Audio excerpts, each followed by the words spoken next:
자, 안녕하십니까. 사랑하는 내 손안의 주일학교 페이스북 페이지 구독자 여러분들, 그리고 유튜브 구독자 여러분들, 안녕하십니까. 내 손안의 주일학교 시간이 돌아왔습니다. 자, 이스라엘 민족, 그러니까 이제부터는 그 하느님과 계약을 맺은 백성이기에 이스라엘 백성이라고 표현하겠습니다. 좋습니다. 그렇게 이스라엘 백성들은 하느님으로부터 자유를 얻어서 하느님께서 내려주신 생명의 양식과 일용할 식수를 공급받고, 그리고 하느님께서 세우신 법령을 받아서 계약을 맺은 백성이 됩니다. 요컨대 이것을 율법이라고 하고, 그 기본이 되는 십계명을 통해 하느님과의 계약을 성사시키는 행동을 하는 것이죠. 약간 좀 말이 어렵지만 아무튼 그렇게 이스라엘 백성들은 하느님의 품 안에서 살게 됩니다. 그렇게 시나이 산을 지나 약속된 승리의 땅, 그러니까 가나안이 눈앞에 다가왔습니다. 가나안 정복을 앞두고 모세는 그곳에서 최악의 7흉년을 가까스로 살아남긴 토착민들을 알아보기 위해 정찰병들을 보내게 됩니다. 그렇게 가나안 정찰대는 총 13명이었습니다. 12지파, 그러니까 시메온, 유다, 이스카르, 에브라임, 베냐민, 즈불룬, 요셉, 단, 아세르, 납탈리, 가드의 지파에서 믿음직하고 용감한 청년들이 뽑혔죠. 그리고 추가로 눈의 아들 호세아도 뽑혔습니다. 눈의 아들 호세아는 일찍이 아멜렉인들을 맞아 싸웠던 여호수아입니다. 원래 이름은 호세아지만 모세가 여호수아라는 이름을 주었죠. 그들은 모세의 명을 받아서 가나안 땅 곳곳을 정탐하러 보내졌습니다. 그들은 용감하게 또 은밀하고 위대하게 가나안 땅을 세밀하게 조사하고 돌아왔습니다. 총 40일간 정탐을 마치고 돌아온 그들의 의견은 가히 충격적이었습니다.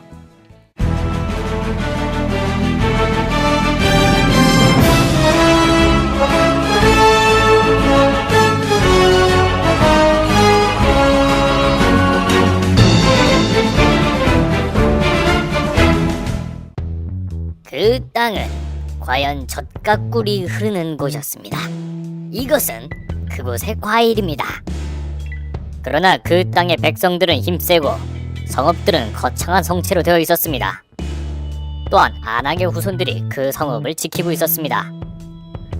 아멜렉은 네겝 땅에 살고 히타이트와 여부스와 아모리는 산악지방에 살고 있었습니다. 가나안족은 바닷가와 요르단 강가에 살고 있었습니다. 그렇습니다.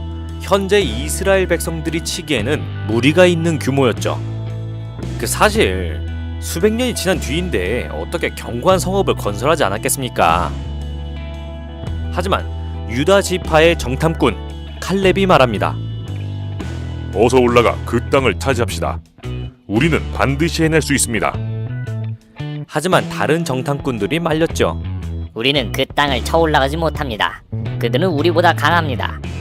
이렇게 의견이 엇갈리자 이스라엘 백성들 사이에서는 흉흉한 소문이 돌았습니다. 나필족이라는 거인들이 지키고 있기 때문에 절대 승리할 수 없다는 의견도 있었고, 하느님께서 함께 하시는데 승리할 못할 일이 있겠냐고 지금 당장 쳐들어가자는 의견도 있었습니다. 그리하여 이스라엘 백성들 내부에서 반란이 일어났습니다. 그들은 결국 우리는 가나안 땅으로 들어가지 못한다.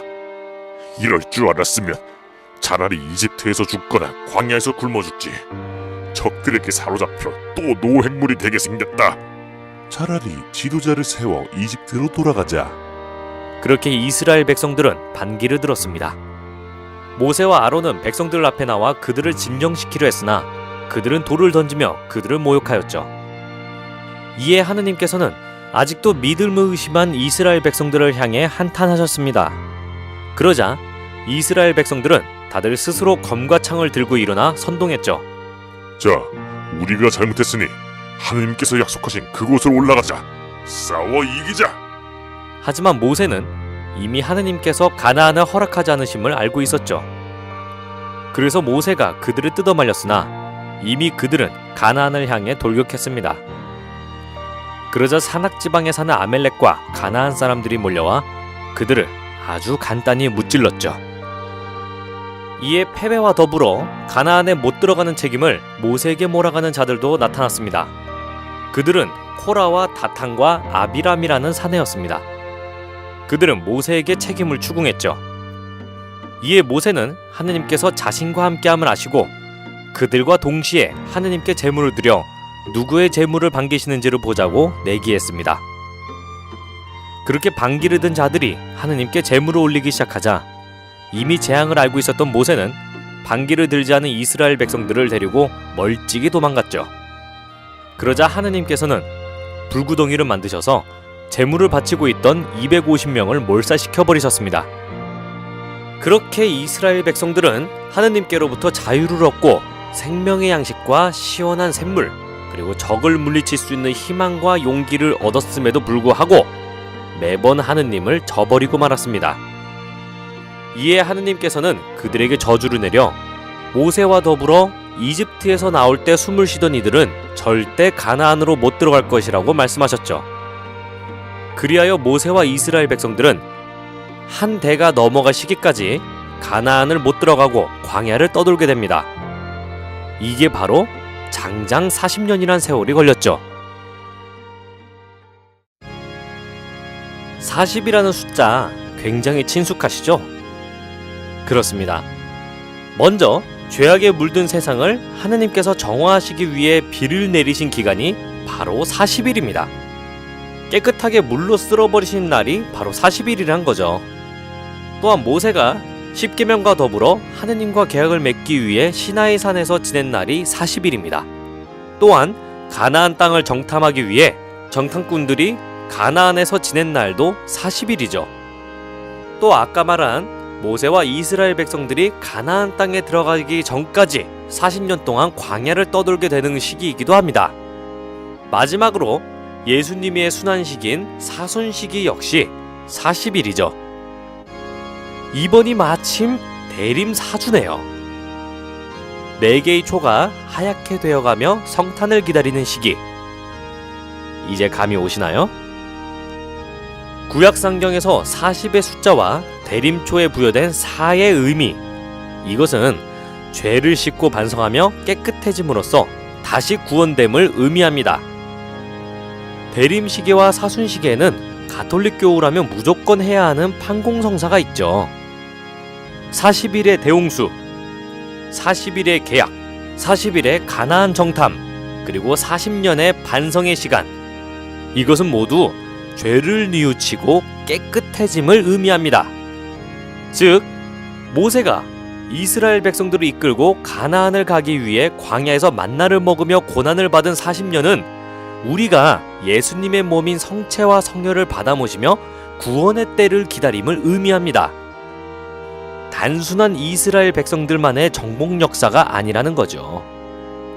이스라엘 백성들이 가나안에 들어가던 날까지 기다린 40년. 그때까지 우리들은 그간의 죄를 뉘우치고 깨끗해진 몸으로써 약속된 구원을 기다리는 것이겠습니다.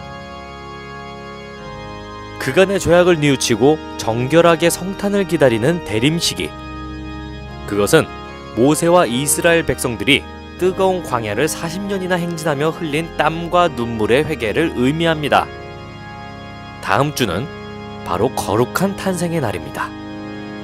우리 모두 그간의 죄를 뉘우치고 깨끗한 구원을 맞이하도록 합시다.